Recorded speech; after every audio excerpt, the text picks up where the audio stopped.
Hi guys, guess I should take, there's a glare on my glasses. Hope you're doing well. Here is lecture one as promised. Let me share it with you. Let me get through it with you and we will get you back to your life. I hope you enjoy it or at least find the information interesting. Uh,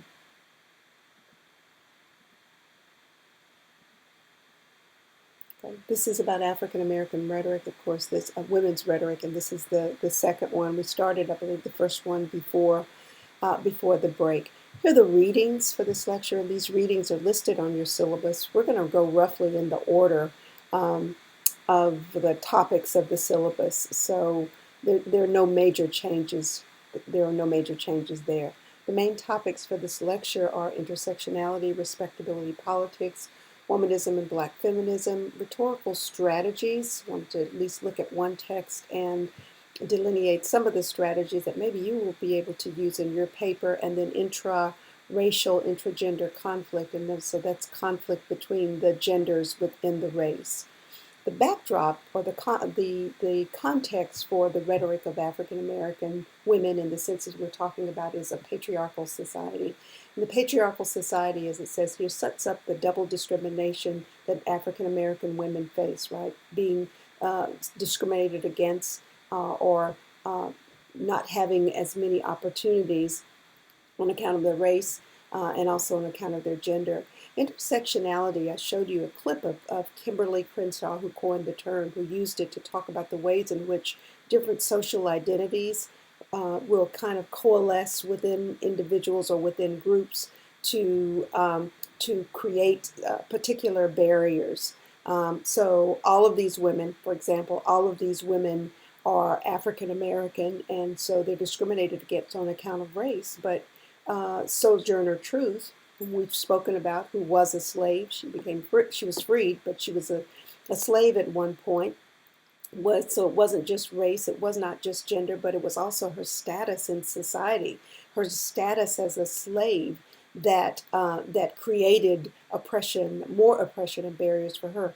On the other end of the spectrum, we have Mary Church Terrell, who was affluent and lives in, as her speech talks about, in Washington D.C., and she was sort of at the pinnacle of Washington D.C. society. She was highly educated, from an affluent family. Her father was the first black millionaire in Tennessee, and then she was uh, married to a judge who attended Harvard. So her situation and Sojourner Truth's was very different.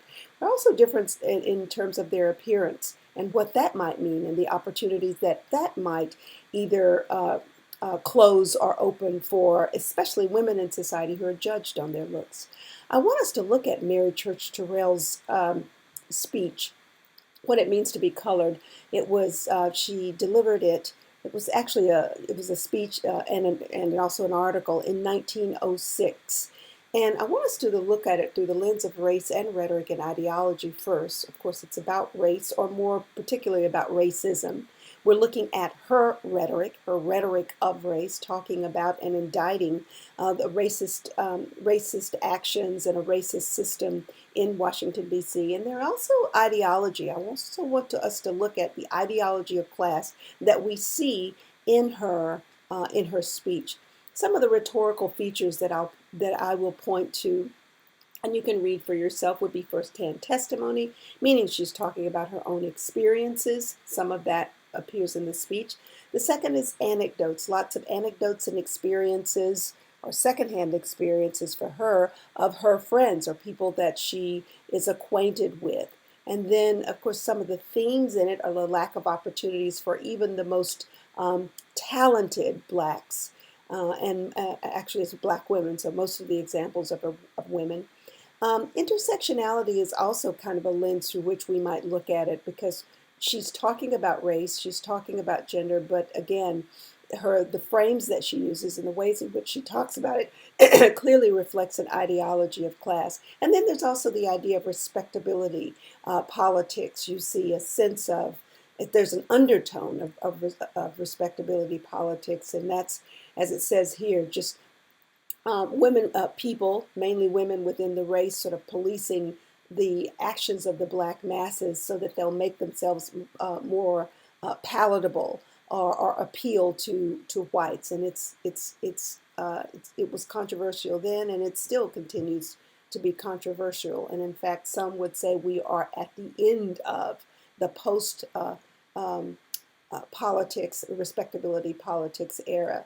Evelyn Higginbotham wrote the first book about respectability politics, and she said, though, we don't need to be too hard on women who, in their time, imposed these strictures or tried to impose these standards on the race. They were, in their own way, trying to fight racism and sexism. Even women who were in the church were strong and they were powerful.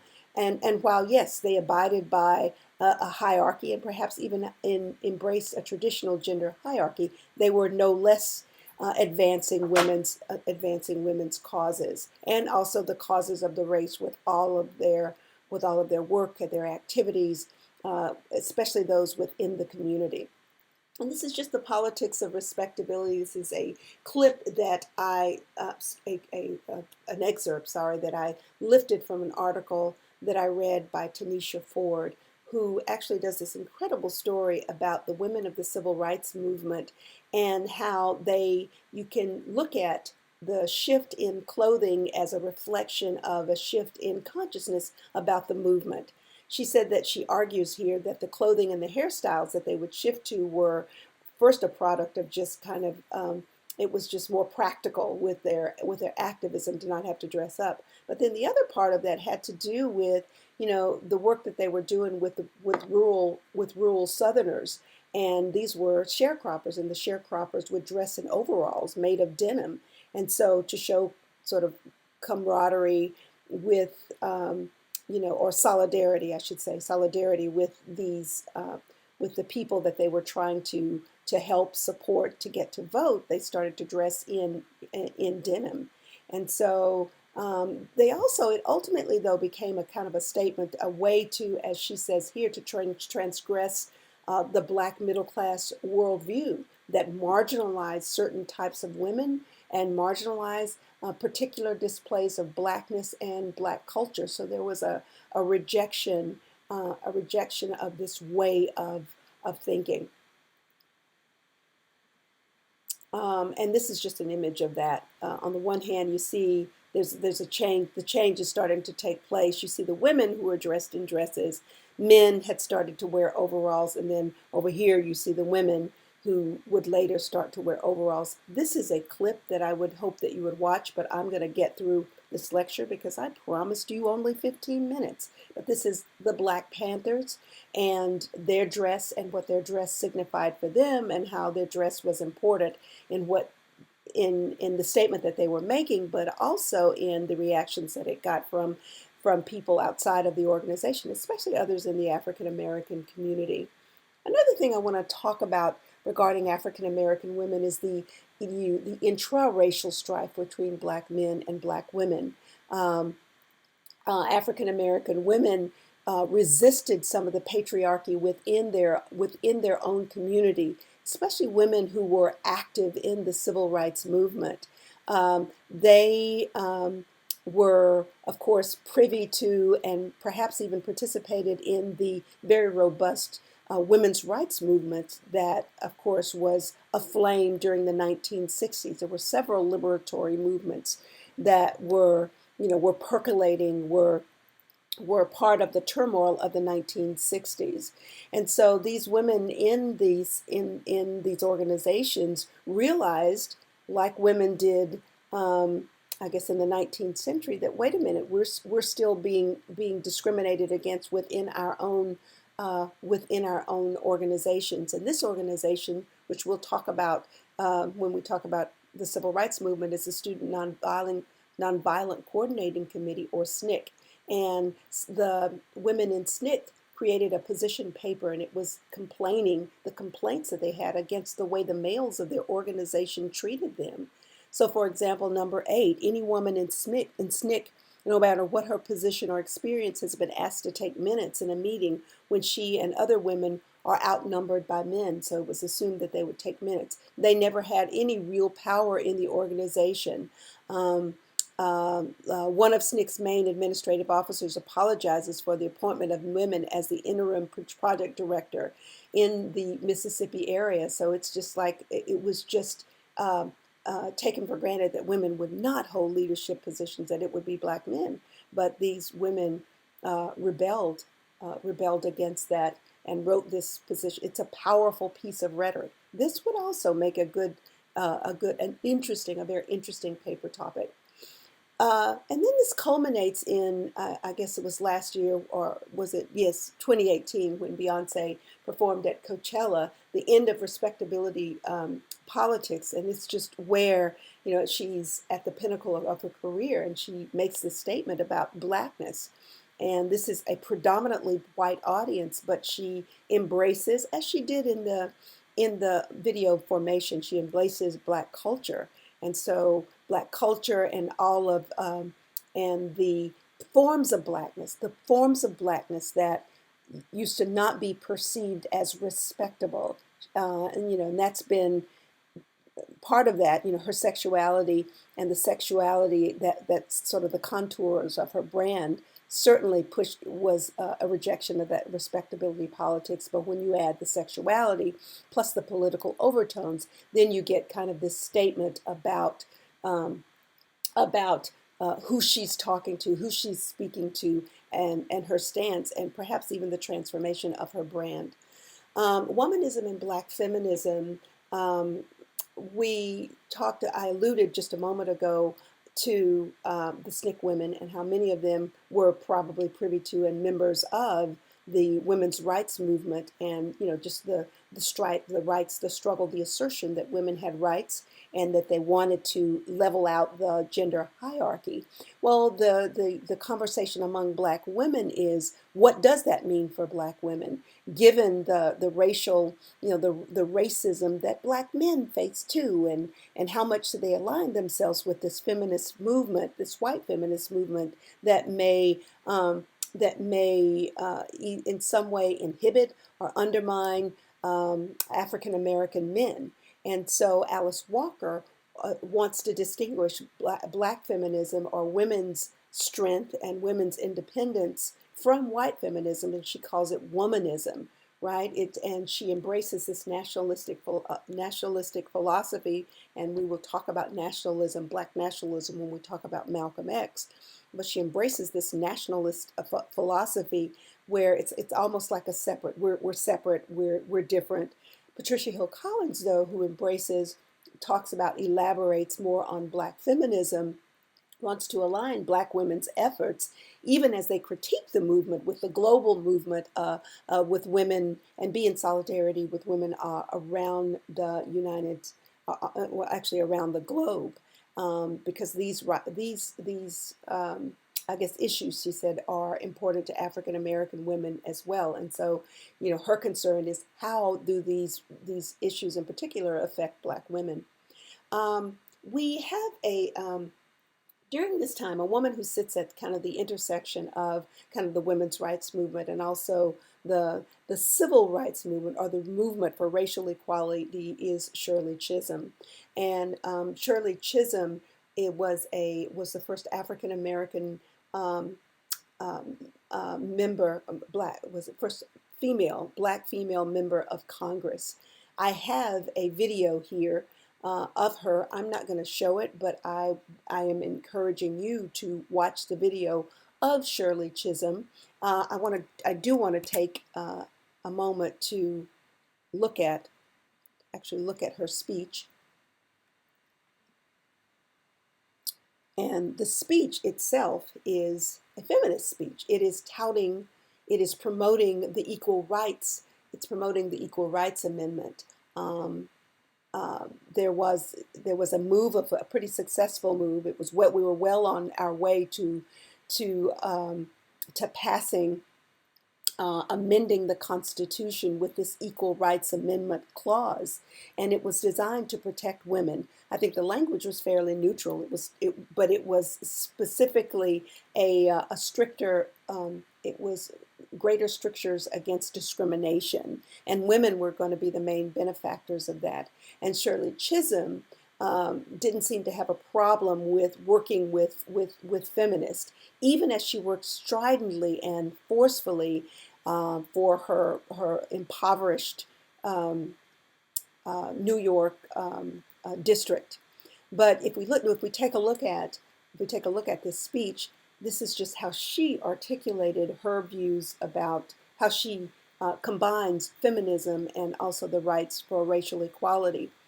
There's a calculated system of prejudice that lies unspoken behind that question. Why is it acceptable for women to be secretaries, librarians, and teachers, but totally unacceptable for them to be managers, administrators, lawyers, doctors, and members of Congress? More than half of the population of the United States is female, but women occupy only 2% of the managerial positions. She also talks about this list of racial and ethnic inequality, as in the field of equal rights for blacks, Spanish Americans, the Indians, and other groups. Laws will not change such deep-seated problems overnight, but they can be used to provide protection for those who are most abused and to begin the process of evolutionary change by compelling the insensitive majority to re-examine its unconscious attitude. So there again, for her, racial issues and feminist issues can combine, can coalesce, can support, can bolster one another. So uh, she is outstanding. She's outstanding in that way. They're critics of middle class white feminism. If you notice on here on the right, these are women in the this black and white women in the 1970s who actually helped to derail the Equal Rights Amendment. They believed that feminism was an attack on traditional values and would change society fundamentally. And they were pretty, Phyllis Schlafly, who actually came here to Furman, I guess about a decade ago. She's since deceased. I think she's deceased recently, but um, but she came here, and she was very um, eloquent and powerful in her criticism of the Equal Rights Amendment. So here's one group that shares in common with actually a contemporary voice that says that, this is notes from the women that a movement forgot. So Mickey Kendall, in her book, elaborates on the ways that white middle class feminism doesn't meet the needs or talk about the concerns of lower income African American women, like food insecurity or food disparity, gun violence, lack of resources. Um, perceptions of African American women and what African American women have to kind of contend with. So it's a very insightful and incisive critique of the contemporary movement. And this book, this volume just came out last month.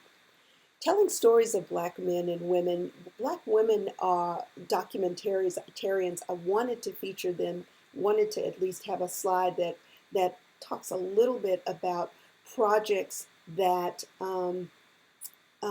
tell powerful stories about African American men and women that were once invisible.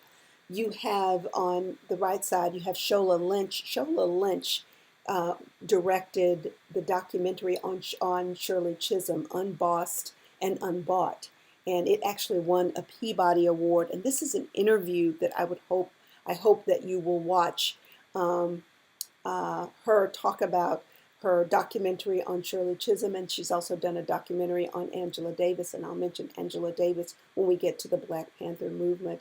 And then the other side, you have Ava DuVernay, who um, who did the documentary 13th. I recall that we looked at a video clip of Jay-Z with the graphics about mass incarceration. Well, 13th is about mass incarceration, and it's a really powerful amassing of evidence and stories and outcomes that really indict the criminal justice system. It's almost irrefutable that the justice system needs reforming, and I think both sides of the aisle would admit to that. Another interracial strife would be Clarence Thomas and Anita Hill. This was, this predates, of course, um, the Kavanaugh hearing with Blasey Ford, I believe. I'm blanking on her name. Ford, who accused him of sexual misconduct with her when he was nominated to be on the Supreme Court, and this had happened in 1991, where Anita Hill did the same thing with Clarence Thomas. When you click on the link here, it will give you a summary of what happened here. This was extraordinary in that it was intraracial. It was the first time you had a black woman, a prominent black woman, a prominent black man in a prominent position, um, um, really trying to stop his nomination by sharing, what had happened to her. He was ultimately, like with Kavanaugh, confirmed, but it really kind of shook the community and divided the community as it did with the Kavanaugh hearings. But in terms of intraracial strife and those the discourses where one group, women, have accused men of acting either disrespectfully or illegally, or not seeing them as full-fledged partners. And this is kind of the penultimate of that.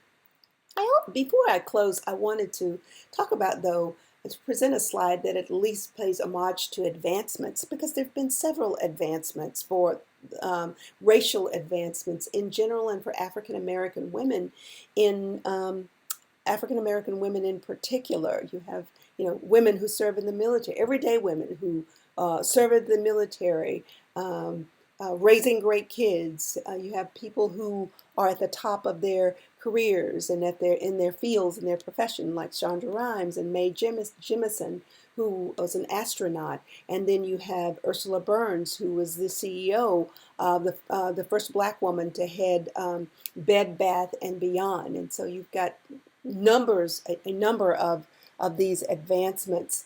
And so I put this slide in here, one, because I wanted us not to lose sight of that. Two, in your paper, I ask you, there's a transition paragraph where I ask you to talk about advancements that have been made, even as you're going to talk about, how the contemporary text that you've chosen, even as you talk about how it compares with some of the same challenges, you're going to also talk about what the advancements that have come, laws that have been passed, people who have, made it at the top of their careers, have broken barriers, and made historic change, or made history. But we also want to keep sight of, beyond just, as you tout and celebrate change, there are still barriers. And this is just a report about African American women and some of the barriers that they still face.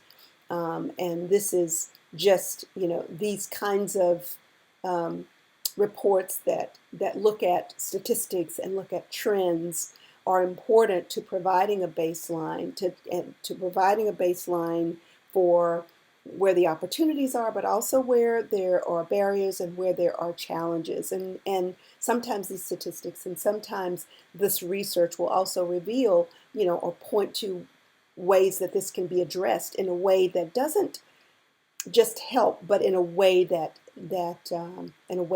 empowers. This was a paper idea. Barbara Jordan's statement on impeachment. You can look this up on YouTube. You can look at, there was Shirley Chisholm actually was the precursor for the 2018 freshman class of congresswomen, and it was a diverse class. And these women sort of owe kind of their position, their ability, the door being open for them to the bravery and the guts of Shirley Chisholm. So, but they are there. They are making statements. In some cases, they are making waves. They have made statements on the floors of Congress. And I thought maybe a comparison to Jordan's statements, one of her many statements, but the one on impeachment is particularly important. With some of the statements that these women have made is a great paper idea. And now we come to your journal exercise, and this is MCT is Mary Church Terrell. I talked about her earlier. Um, in the journal, when you post this to your journal, please include the title. I'll be able to see the date and the time. We are not doing the speech that I covered, but there's another speech at this link, The Progress of Colored Women, that I would ask that you summarize for me. And then I also want you to find 3 contemporary speeches or writings or videos or websites and that will compare in their language, in their themes, in their arguments, in their ideas, or in some way that you can identify um, in in a paragraph about them. So two paragraph tops about these and how they compare is sufficient. This is due Tuesday, March 24th at 4 p.m. in your journal. Not on Turnitin, but in your journal. That is all that I have for you today. I hope you have a great day, a great evening whenever you're going to watch this, and I'll see you next time. Thanks.